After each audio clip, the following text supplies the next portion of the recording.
This is Facepalm America. I'm Beowulf Rockland.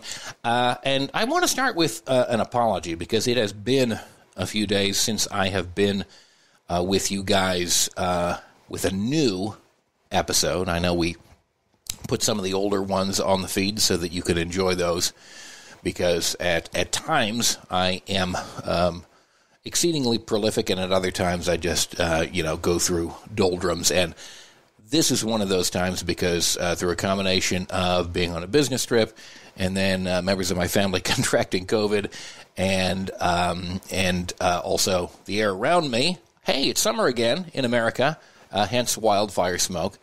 Through a combination of limitations imposed by those various factors, it has been a while since I've been here, and I'm glad to be back with you. And I want to thank you and encourage you to go to facepalmamerica.com. You can find past episodes there. You can connect with us on social media. And as always, if you like, you can give us a call or message us at 202-656-6271. And please do share this episode with someone that you know if, in fact, it is something that you enjoy. I want to talk a little bit today about political transformation because I feel that increasingly, certainly in the Trump era, we have experienced becoming deeply entrenched, or at least there being a wide perception that people are deeply entrenched in their own political parties, political views, political positions, and are intractable in that. And while that may be more the case than has been in previous generations, I think it neglects a lot of nuance that goes on every day and that cable networks and big online political publications don't always get at in a good way. And I think each of us, we have to remember, are individuals and shaped by individual circumstances. I started, as some of you know who have listened to this podcast, someone in my teen years, I was out there listening to Rush Limbaugh back in the day, right when he was starting in national syndication. I was a huge fan. I couldn't even find, this was before the internet. I couldn't even find T-shirts to purchase. I made my own Ditto's Rush T-shirt. This is the extent to which I went. And the first people that I voted for when I was old enough in 1996 were Republicans. And over the course of time, being exposed to different views and being the recipient of just life experiences, I drifted to the left more and more so over the course of time. I still interacted with the right because for many years, as you know, I was a producer of conservative talk radio programs. So I could talk the talk, but increasingly over the course of time, I was drifting leftwards. And so you see me now on Facepalm America, or so you hear me now. And someone else who has gone through that experience, I was really fascinated to hear his story. Justin Higgins, and he is the co-host of the Politics and Media 101 podcast, and he was also part of the 2016 Trump team.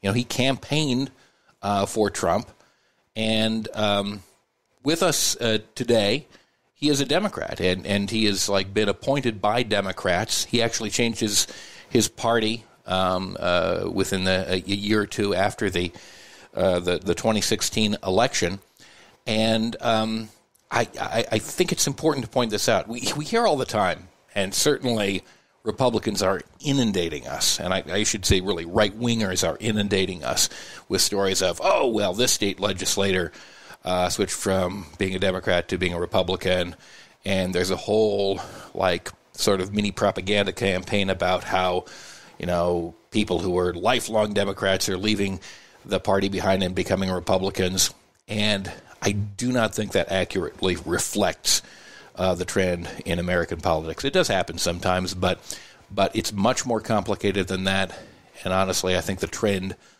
is in the other direction as far as ordinary people go, as far as individuals go as opposed to structures. I think that Republicans have a very good lock on structures, and I think that individuals are beginning, by dint of circumstance, to drift further and further to the left. At least that's my perception. Maybe it's just because of me and where I've come from, but I tend to think so. So, Justin Higgins, thank you so much for being here. Again, you're the among many other things, you're the co-host of the Media and Politics and Media 101 podcast. First of all, welcome to Facepalm America. Thank you very much for having me, Beowulf, and it was interesting to hear your transformation a little bit here in the intro as well. Yeah, no, and it took a long time. I mean, by the time I started working in conservative talk radio, I was certainly already like on the left. But I think seeing that from the inside, I mean, I needed a job, I had to provide for a family, and seeing that from the inside, I think, made me even go even further than I was. You know, I mean, I can see we're thinking about, because of what's happening in Florida right now, the spaghetti maps with various possibilities for where the hurricane is going to go. I think of my potential political evolution over the course of time, and maybe you feel the same way, as a sort of like map of different possibilities, stringing off in different directions. I could see if things had gone differently for me, maybe I would have I was accepted, my senior year of high school to Washington and Lee University, a very, very conservative institution of higher learning that was the president of which was once Robert E. Lee, the premier general of the Confederacy.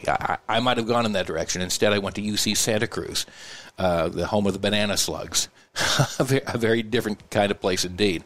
But yeah, it is a transformation. And I'm very curious about how you began in politics, and what was it that changed and transformed you over the course of time? Yeah, so we actually played Washington and Lee in spring baseball in college. I was a baseball player at Tufts University. Very liberal, first non-religiously affiliated school, I believe, in the United States. Fun fact for all the listeners. But that being said, I went there, and like my parents, I was a conservative, socially liberal, but had economic conservative views. The Conservative Party was different back in 08, 09. So that was strong defense, the talking point of the Constitution, and it resonated with me. So I'd go to college, and 90%, 95% of my classmates were extremely liberal, but that in a way just helped buttress my own arguments, because I'd go and argue with them in class. And then I took that experience, where it was awesome to intellectually spar with other people trying to get to a good place in policy or in understanding society, sociology.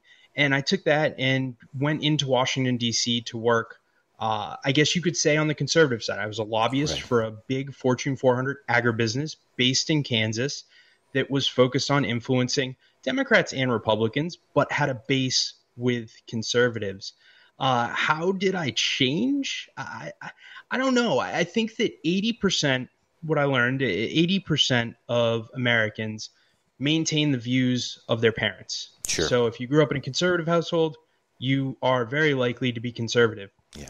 And that was very much the case with me too. I grew up in a very conservative household. I think my mom, once described the person that she admired most as George Wallace. So. Oh wow. Yeah. My family was, always, they were Christian. We went to church every once in a while, the holidays, so to speak. Yeah. My father was a Vietnam veteran, so my parents were conservative. I remember my parents supported George W. Bush and Mitt Romney through those elections. But I think what happened was I moved from being a lobbyist to working for a Tea Party member, House Freedom Caucus member, so more of the extreme wing of the party. Right. And I got to see up front firsthand how this wing of the party was beginning to control things. They ousted Speaker John Boehner. They also, caused a lot of problems with government funding, debt limit bills, and just started to obstruct the daily business of our government in a way that was going against the talking points. How can you be for a strong America, for a safe America, if you're willing to potentially cause a debt default that results in a downgrade of our credit score and hurts our economy to the tunes of billions of dollars that will ultimately just be placed on the back of the taxpayer, which is another one of their talking points. They want to lower taxes on working class Americans. So from working on the inside, I not only saw how the party and the extreme wing of the party began to really work against their own talking points, but also grow in power. And then the experience in the Trump campaign was the last straw that broke the camel's back. Yeah. So at that point, I just ultimately switched parties. It's interesting because I certainly saw, I think, similar things to what you're describing inside the media organization that I was a part of, and you were inside, the political process in Washington, D.C. I'm wondering how you think things transformed, because prior to the Trump era, as you indicate, in the Tea Party era, we saw some foreboding of this. How do you think things transformed between 2010 and 2016 in order to manifest the Trump era? So I 100% think that the current GOP we are experiencing right now is the House Freedom Caucus member and his cohorts who I worked for back in 2014 and 15 and 16. It is the same exact thing. They just have more power. Now, how?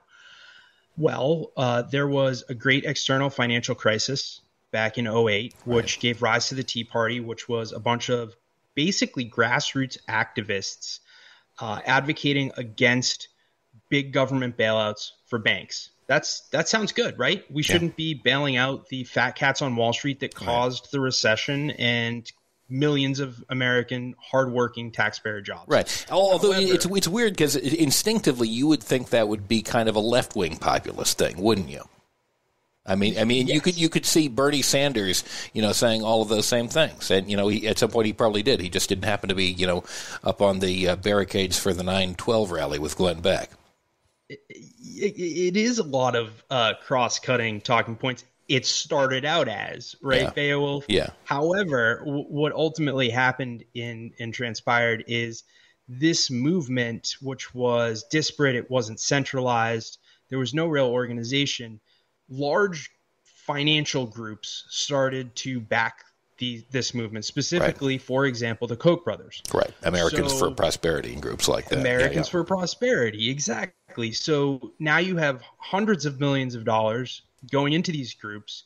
It begins to be, instead of this disparate movement throughout the country, it begins to be more centralized. You have leaders start popping up in very deep red districts. And that's a very important part of this story. So part one is the big money going in. Part two is the gerrymandering, which caused extremely conservative districts that are R plus 20, R plus 30. What does that mean? That means that the vote is going to be 20% or 30% for the Republican candidate over the Democratic candidate in the general election. And these challengers to the ultimately what they did was they ran in these red districts in primaries. And they took all of their anti-corporate messaging, they packaged it with extreme social conservative messaging, and also what Americans for Prosperity wanted, which is the Koch brothers, which is a large oil company. So we're not going to do any type of regulation on the environment. No, we're going to deregulate. We're not going to increase taxes on any Americans, meaning corporate Americans. We're going to lower taxes. So that type of rhetoric, which is really angry at its heart, combined with the money, combined with the gerrymandering, combined with the fact that we ultimately had our first black president in office, allowed for racism to be a massive underpinning of this movement. And it was the anger that gave rise to these folks on the right. And as everybody knows, the best way to turn out a voter is making them angry, because that will ensure that they have the energy to go out, follow through, and vote. So I think it's a combination of all of that to initially set the table and get things in motion for what we have today. It's interesting because it seems to me, and you're absolutely right about using anger to motivate people. And I think that is why political organizations so often use these culture war issues, because it becomes personal to them in a way that something like what is really, I think, their ultimate goal, to lower taxes and lower regulations, that's not so engaging. That doesn't get people going, and so they have to find something else. And maybe that's why the Tea Party in 2010 and beyond didn't succeed, at least in the short term, because it was built on all these big financial things. As populist and visceral in a certain sense as it wasn't hooked together with things like, as we see the quote-unquote parental rights movement, essentially the anti-trans movement, which is something that a narrow band, but a very loud and active band of people can get into as an issue, because for better or for worse, and I think it's for worse, it involves their children, and so they get viscerally engaged with that. And so they end up putting those people in power, and then the next step is to get them into power and pass, as passed under Trump, a large tax cut or a large set of deregulations, which is the ultimate goal as far as groups like the Koch brothers and those with whom they're associated. Really, that's what they really care about. So it's an interesting kind of bait and switch that's gone on for a long time, admittedly. And I agree. And one of the interesting things is, so the anti-abortion movement, or what's known as a pro-life movement, was one thing, social issue that was unifying for most of these Tea Party members. But it was, like you said, underneath, anti-immigration and xenophobia was a massive one. I mean, we all remember what they did to President Obama, saying he was born in Kenya. Obviously, that's just overt racism, but it's a shade of xenophobia and anti-immigrant rhetoric, and they took our jobs, which was a massive talking point. So these things existed. However, what happened was President Trump brought them to the forefront, specifically with his initial speech down the escalator. And this is why he caught fire, because it unified all of these grassroots groups. And he came down the escalator at Trump Tower and called most Mexicans rapists and murderers that were coming over to the United States. He also ran very strongly, because he had to win over the evangelical vote, bringing in a bigger tent to the Tea Party now, right?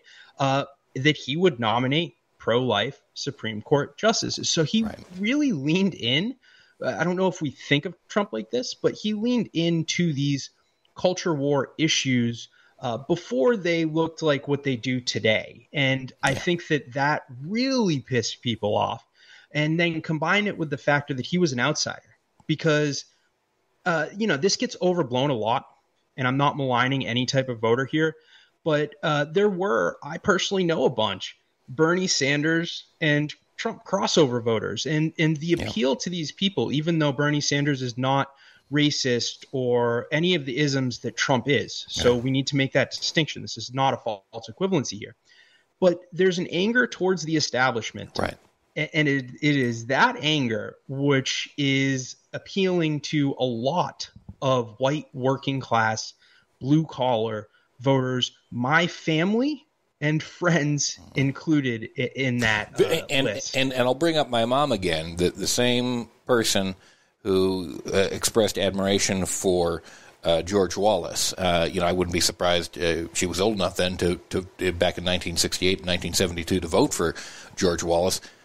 In 2016, she voted for Bernie Sanders in the primary, and then voted for Donald Trump in the general election. So she is exactly that stripe of voter to which you're referring to. And I'm a big Bernie Sanders fan, but yeah, there are absolutely folks, I think especially working class folks, to whom populism and these visceral issues really appeals, the anti-establishment appeal, who really could go either way. And for the last, in the Trump era, have gone solidly to the right.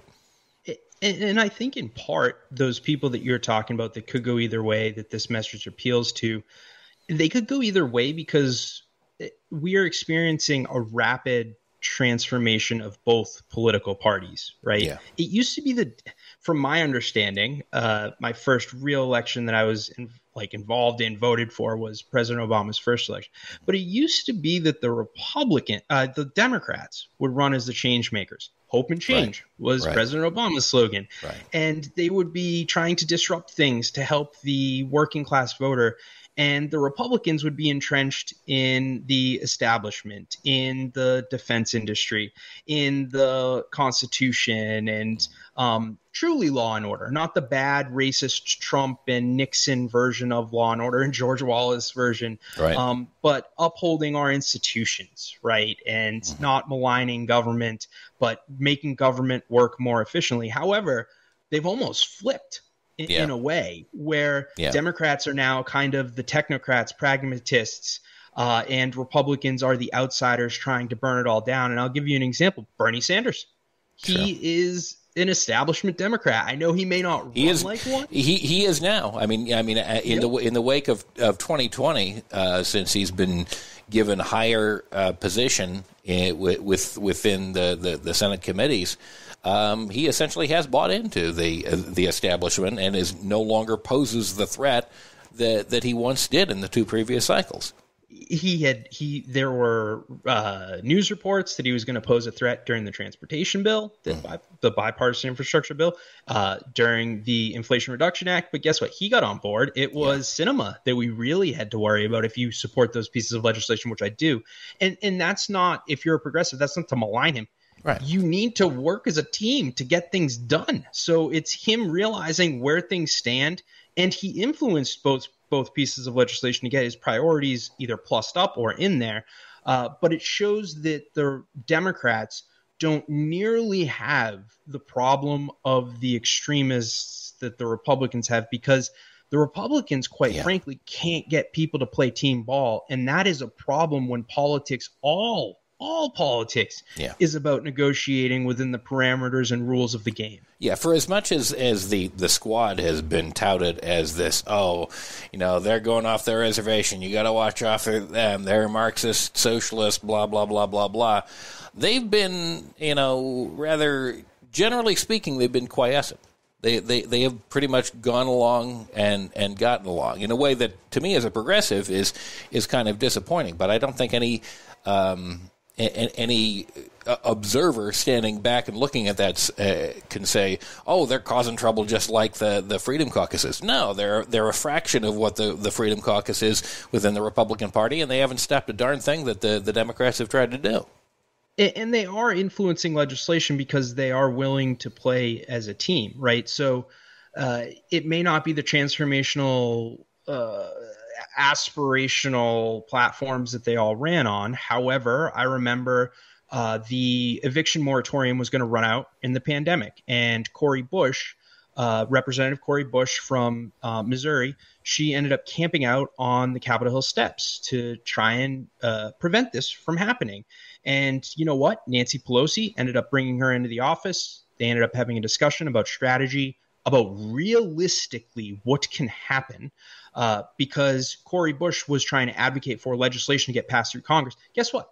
You need Republicans in the Senate to support that, and Joe Manchin and Sinema and all of these people that were not going to support that legislation. So her ask was realistically a non-starter. So what happened was she worked with Nancy Pelosi, and she got Biden to essentially offer up and order an executive action to accomplish what she wanted. Now, it was struck down by the courts, but that just goes to show you these folks, when they play ball, they can get what they want, as opposed to the Freedom Caucus, who doesn't play ball, who kind of tries to tear everything down, peas in everybody's house.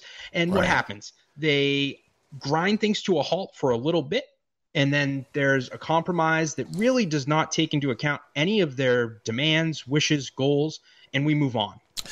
Right. Although, it's interesting. I see what you're saying as far as the squad and the influence of legislation.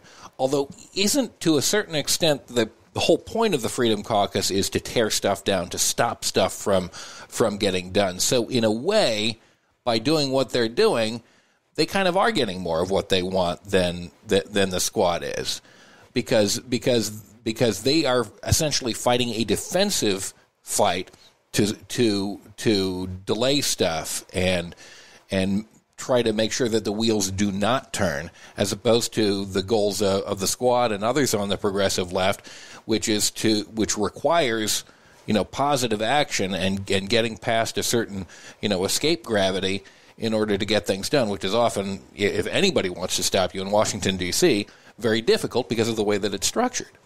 So I would say no. And if you're talking about, let's parse out what you're saying, get what they want vis-a-vis the Freedom Caucus. If you're talking about some ideological goal, then no. And we can use two recent examples, the McCarthy speaker fight and the Biden debt limit deal. If you're talking about get what they're wanting, as in actually what they want, which is personal power, media attention, and seats on committees, then sure, they are getting what they want. So let's go back to the speaker fight. There were 15 members of the House Freedom Caucus that held out against Speaker McCarthy. I think it whittled down to like 7 or 8 at the end, and they forced 14 or 15 different votes. The first time in 100 years. We all saw the headlines. So what did the Freedom Caucus get out of that? Chip Roy, and there were a couple others, were named to the Rules Committee. This is all very important. It'll come back. The Rules Committee is a very powerful committee that determines basically what legislation and what that legislation looks like that hits the House floor. Okay, so they argued that they ground down the gears of government to prevent McCarthy from getting speaker so that they can draw concessions out of him so that they ensure that government spending would be put into check for a debt deal and a budget deal. Fast forward to the budget negotiations. President Biden wiped the floor with Speaker McCarthy. It enraged so many House Freedom Caucus members. However, there were enough House Freedom Caucus members on the Rules Committee to sink that bill. What happened? The bill still hit the floor and it was still passed. So there is no larger ideological win here for the Freedom Caucus other than getting media attention and then getting their names on committee seats and potentially chairmanships. So I don't think we've seen any wins practically, unless you want to say that the Freedom Caucus was created to fight for permitting reform, which is the one conservative concession that was given during the debt deal. And that's obviously oil and gas and not what they want. Well, I hear you, and all the specifics of what you're saying seem correct to me. Although I think that is maybe just with a focus particularly on the Freedom Caucus itself. If you look at the people who basically, how shall I put it, employ the Freedom Caucus, the donors and the organizations, I think to a large extent, and not on everything, because they in some ways they would have preferred not to pass the Inflation Reduction Act, but I think the people who are pulling the strings on the Freedom Caucus, regardless of how poor the Freedom Caucus looks at the end of the day, and they do look like complete nutjob idiots, admittedly. I think they're largely getting what they want out of the deal. Well, here's the thing, though. They're not, because they lost the White House running on these talking points. They lost the Senate. They basically flipped Georgia to a bluish purple. And there was supposed to be this big red wave in the House of Representatives. I think they have like a 4 or 5 seat majority. So in the short term, I guess I come back to it by saying, yes, they get the media attention from the radio talking heads, from Ben Shapiro and his folks. Yes, they get the headlines that they are grinding down the gears of government, similar to what, some members of the squad may want, to be quite candid. But ultimately, they're not winning policy priorities, and they're not winning seats. So if you don't win seats, you don't have power. And if you don't have power, then you can't do the tax reforms or whatever these large donors actually prioritize. So I don't know. Maybe we can agree to disagree. Yeah, I mean, in some respects, we probably would. But I guess from my perspective, there are enough centrist Democrats who will hold up and water down the legislation, or maybe just prevent things from coming up for a vote. I mean, you've got an excellent blockade in the form of Joe Manchin and Kyrsten Sinema that to that degree, knowing that's there. It's an extra safeguard against anything that might come through. And they lost the presidency. But at the same time, and while Biden did put forward a lot of, progressive policy options, most of them did not actually come to fruition, with the exception of the Employment Reduction Act. There was a long list of stuff that he said, even though comparing him to the options during the primary, he was probably the most conservative of them. He didn't come through with a bunch of it, and you can't necessarily blame all of that on Joe Biden, but there was a system in place that basically, and maybe it's what needed to happen after 2020, given the options on the right, which were far, far worse, maybe to an extent that the status quo just needed to be preserved. As a progressive, I would have liked to see a lot more than that, and I think there were some important opportunities that were missed. But it's certainly, and I won't argue this at all, a much better option than Trump was. I'm interested to hear your story as someone who worked on the Trump campaign, and knowing that you had been in the process of evolving over the 2010s, as you saw things that no person really ought to see in the belly of the beast.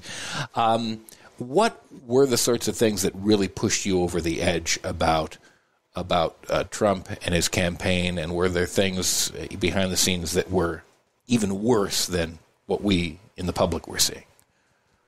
Yeah, so I think one conversation, so I have a great relationship, or at least used to. I've kind of fallen out of touch with my former boss in Congress, Tim Huelskamp. He trusted me. A member from Kansas hired me because I was a lobbyist at one of the largest agriculture businesses in the state and that worked in the district. And generally, he'd listen to me. And President Trump was running on a Muslim ban. This was, right. Probably in January, February of the primary. So it was getting more and more clear that he might have a chance of winning.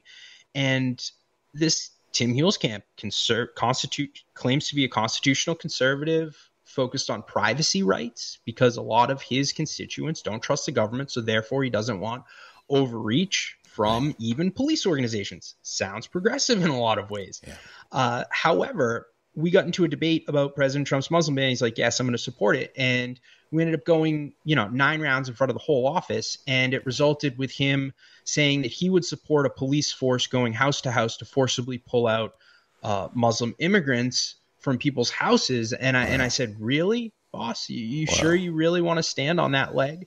And that was all behind the scenes. It never came out. But that was the first kind of window into the Republican Party is just going to support their leader almost no matter what they do. So that was problem number one. Right. And then throughout the campaign, the way the RNC was set up at our floor, we worked with Sean Spicer. So he was the press secretary at the time. You had an open floor office plan with, 40 or 50 people. We were the research folks. So we were the people creating the content that would go to Trump and his speeches and the surrogates going on Fox, CNN, MSNBC. But there were 40 or 50 computers, I mean televisions, lining the RNC all the volume was on. Your listeners and you may be surprised. It was all on MSNBC, CNN, and mainstream news because that was our job to influence those networks. We could give Fox News and the conservatives our talking points any day and they'd run with it. So the thing that hit me the most and really broke, there was the straw that broke the camel back, was the Hollywood Access tape. Right. So that comes out in October, right? And it is Trump bragging about sexually assaulting women. And the Clinton campaign for the rest of the election played that tape on repeat on all the ads, and it would bleep out the vulgar body part term that Trump used to describe how he would sexually assault women and how they would just let it happen. And hearing that over and over and over again, looking to my right and seeing my female colleagues, and at first they laughed, but then we continued to hear it and you could see them cringe and you could see it was just disgusting on top of what I was already feeling. So that happened. We have that going on. We have the Republican Party saying they're not going to support Trump. Paul Ryan saying he's not going to support Trump. He's going to try and get him to drop out of the race. Trump refuses to drop out of the race. Sure enough, everybody goes back to supporting him. Yeah. And it's like business as usual running through the election. And that was really the last thing that cemented the first story I told, where I realized the Republican Party and the leadership had no backbone. They didn't believe in anything that they professed to believe in. And they were going to do everything in their power to elect this man, stand with this man, nearly no matter what he did, just so they could advance their pet policy projects or stay in power and get more media attention. And that was really when I'm like, I can't do this. Right. No, I for a person of conscience, as clearly you are, that must have been a very difficult moment and a very difficult choice to make, because there were people, and I saw many of them. You know, I was wandering the halls of CPAC in 2016 when people were still booing in the ballroom when Trump came on the screen. It was still kind of an establishment vehicle at that point. That obviously has changed quite a bit since then.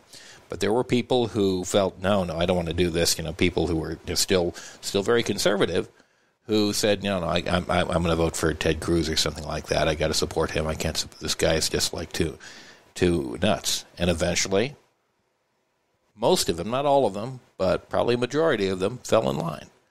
And that's it's disturbing, because it makes you think of the Milgram experiments from the 1960s. In which, for the people who aren't familiar, people were placed in front of a dial and a microphone, and they could hear somebody responding on the other side that they didn't know, and they were told by a person wearing a lab coat to slowly increase a voltage that enacted an electric shock on people, and they could hear people responding. They weren't actually shocked, but they were responding as if they did, and to increase it, and about 2/3 of people, if told by an authority figure to increase the voltage on somebody that didn't know that they could hear was experiencing pain, would continue to do it. And it's just kind of, I guess, not so much commentary on the GOP, although it includes them. It's a commentary about humanity and the potential within us to do evil things if we and other people around us that we perceive as being an authority or perceive as being legitimate are doing something that is clearly morally evil. I'm wondering, you talked about your debate with your boss, Tim Hulskamp, and I'm sure you experienced others at around this time during 2016. What was the calculation there? I mean, to what extent did people actually believe this and support Trump, wholeheartedly, or were people just thinking to themselves, "Hey, this is a wave that we have to ride, and we're just doing it cynically in order to gain power, gain votes, or what have you"?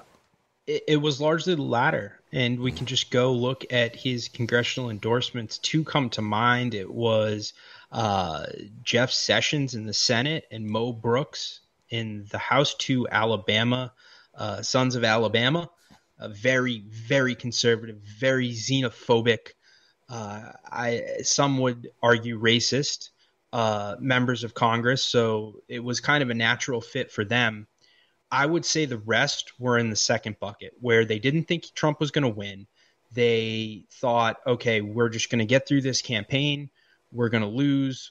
Losing will help us get rid of this extreme rhetoric, and then we can begin to rebuild the party in, whatever, Reagan's image or George H.W. Bush's image, whoever you want to say. And specifically, another conversation with Mick Mulvaney. I'll never forget this. We were at Tortilla Coast, and we were drinking. We were getting drunk. And he was still in Congress at that time, correct? He was still in Congress. Right. He was a member of the House Freedom Caucus. Mm-hmm. He was as opportunist as he was now he was then. But we had a conversation about President Obama. And he was – and at this point, I started to, sort of come around, even though I was going to work in the RNC. I knew that they were saying BS. The talking points about President Obama were baloney. Yeah. They were calling him a dictator and how he had no morals and overreach and all these things. And Mick Mulvaney said to me, Justin, one of my maxims is that the institution takes the shape of its leader. So all you need to do is look at the White House and Barack Obama and see how he's immoral and not fit for leadership. And that's what you have with this bloated government. And, seeing that and hearing it from a conservative Catholic Christian, although he was drinking, and I was too. And then to see Taco Coast has that effect on people. Then to see him go into the Trump administration and be his chief of staff after Beowulf, everything that Trump had done, along with, if we're talking morals, he's a serial adulterer.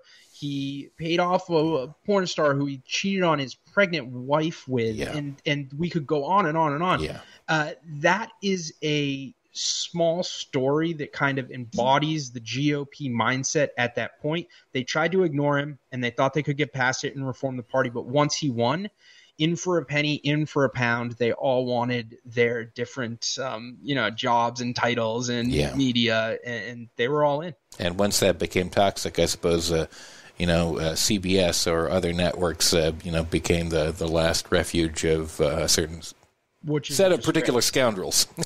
which is a disgrace. Elizabeth Bear totally on CNN, CBS with Mick Mulvaney. Yeah. These people should not be on TV. Not to mention they're not offering any. They shouldn't be paid to be on TV either for that certainly matter. Not those networks. Yeah. No. I mean, no network should pay.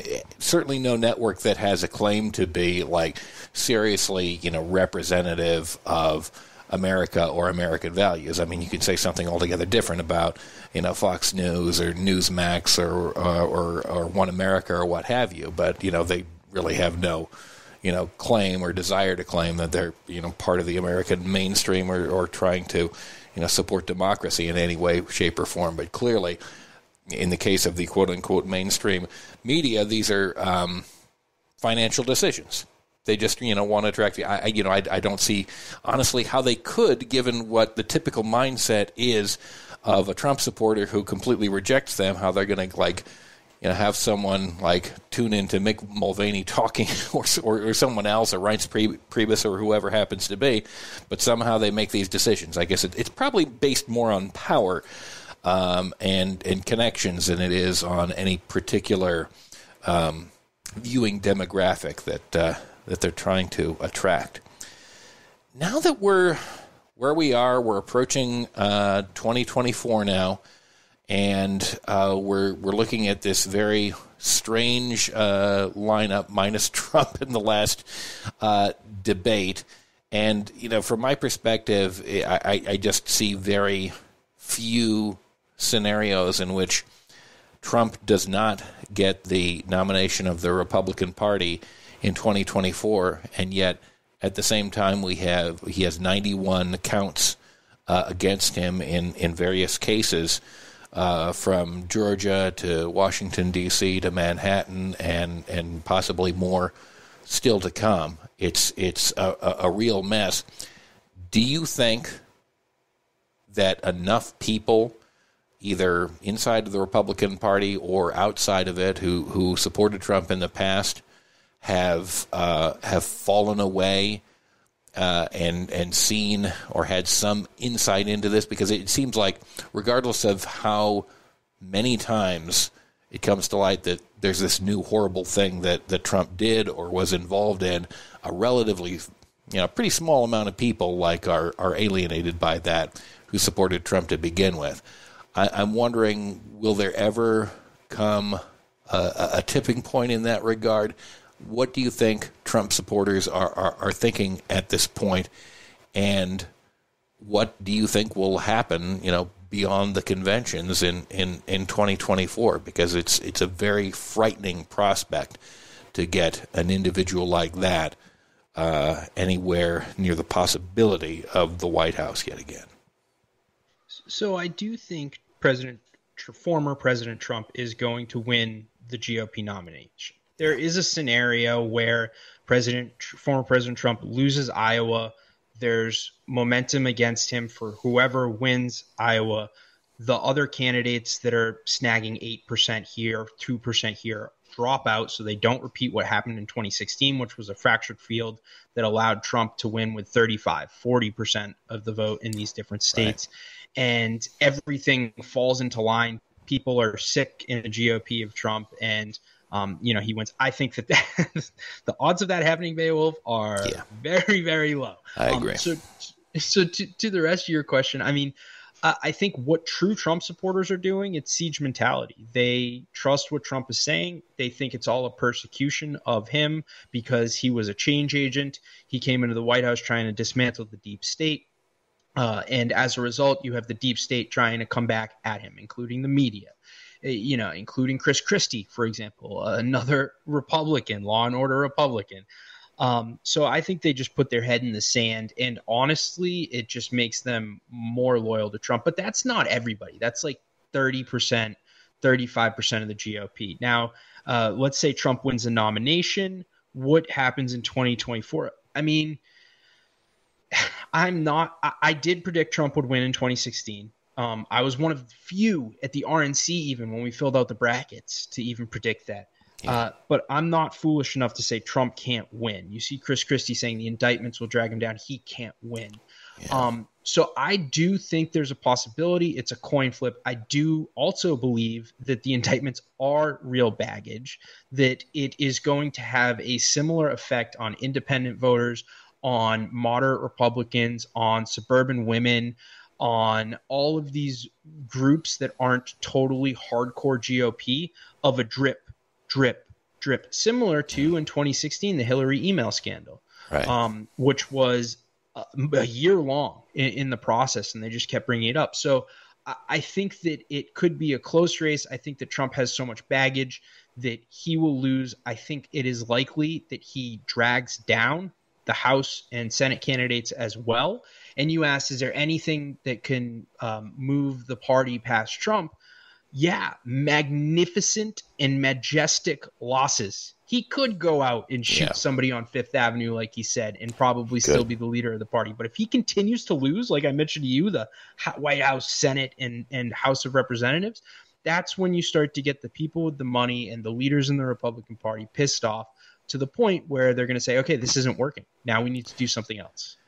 So I guess that's heartening in a way for me, and that's I like to hear that, because it seems in many respects he may well, at least if you look at the raw numbers as opposed to that whole electoral college thing, certainly the numbers are probably going more against him than last time, although it is it's very, very close, and that's very, very disturbing. And even last time, there was the little insurrection thing, which is part of his legal problem now. He may not let things lie either way, and that's a disturbing thought for, January of 2025. What do you think? Because I've asked some folks on this program, especially constitutional experts and legal experts about the different means that various red states, many of them, have put in place in order to have state legislatures have more control over how the slate of electors for each respective state is named. To what extent, as far as you are aware, do you think that could have an impact on what happens in November of 2024 and the couple of months beyond that? I think it's a big problem in the future, right? And I think we averted our worst case scenario by the 2022 wins, and quite frankly, by the Trump candidates running on a platform that you just mentioned, right, which was basically to create a legislature to subvert the will of the people of their state. I'm thinking Doug Mastriano in Pennsylvania. Yeah. It would be a real problem if we had swing states that had Republican legislatures and a Republican governor. Fortunately, we don't. So the states where this is most likely to happen is going to be in Alabama, for example. Right. Like, okay, right, whatever. I mean, it's terrible and it's awful and it could come back to bite us in 30 years if, Alabama turns blue. We right, can't predict the future. But the states in question really that, could be problematic, like Georgia, right, they've shown time and time again, they're not going to pull this. So yeah, some folks may be being alarmist about it for good reason, because it is a serious problem. However, I don't think based on the map of state legislatures and governors that in 2024, at least, it's a problem. And then if we beat the snot out of these Trump MAGA Republicans, then maybe we can have the Republican Party recede back to some type of normalization where they're not trying to literally tear down our institutions. And hopefully for a little bit, we can take a deep breath and worry about real things like healthcare for all and the environment and immigration reform and. Yeah, that would be awfully nice. With Biden, winning in 2020, I almost thought that there was a moment for that. But, the recession, the political recession that you allude to didn't exactly happen at that point. I hope that two successive defeats will put a stigma on Trump that will not go away. I fear that in the long term, even beyond Trump, that an authoritarian mentality has snuck more thoroughly back into the DNA of much of the right of this country. So I think that it's going to be a longer fight one way or another. But at the same time, Trump represents so much to so many people as a symbol that I think without him moving forward, even though that may continue to exist, it will be much less organized and focused, because really no one is coming up in his wake. And if the debate in the last week showed anything, it was that no one is going to fill the shoes of Donald Trump for the meantime. I agree with everything you said. And one thing that Trump had that we all have to remember is he had massive mega celebrity built on his branding of being this genius businessman with power and getting deals done and firing people. It was the perfect caricature of an outsider that you want to come in and reform government and lead us. And he built that up over three decades, right? 4 decades of media attention. And people just don't have that background, that name recognition, that mystique and aura. And let's be real, he's a disgusting human being, but he's funny and he's charismatic and he is able to do things on a stage that gets people to buy in. So I think, like you're saying, there's a very distressing longer term trend, and it starts with Americans not believing in each truth being broken. One side believes 1 + 1 = 2, another side believes 1 + 1 = 3, and that's a problem. That's not sustainable. However, Trump is uniquely terrible, and if we can get past it, we can then try and begin to work to buttress our system. Truth, justice, and the American way. Sounds like Marxism to me. Well, you think about it, but it is true. You see the peanut gallery agrees with me there. Justin, thank you so much. Justin Higgins is the co-host of the Politics Plus Media 101 podcast. Where else can folks find you? It's been a really fascinating conversation, and I think that people should gravitate towards you and learn more about your story and learn more about your opinions, because if you've looked at clouds from both sides now, I value your opinion more than someone who is just stuck in the trenches and only fought on one side. Well, I appreciate that. I am a Democrat, like you said. They can find us on any podcasting platform. And our show, yes, we do the horse race stuff. We do the debate analysis, but we also take deep dives into policy with policy experts, whether it's foreign affairs or domestic affairs. So if you're interested in how things work behind the scenes in D.C., come give us a listen. And, there's no agenda other than my personal biases and my co-host's personal biases. We're all biased, right, Beowulf? So each one of us has a bias.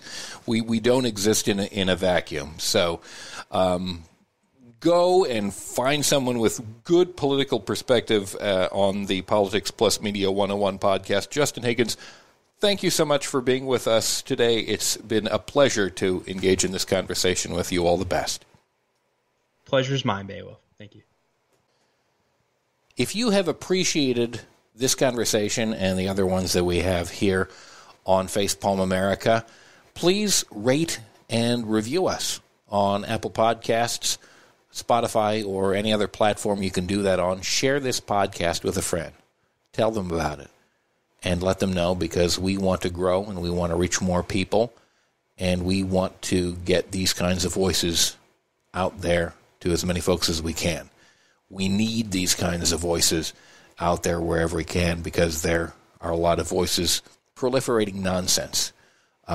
We like to think of ourselves as a non-nonsense podcast, if nothing else. Thank you so much for being here.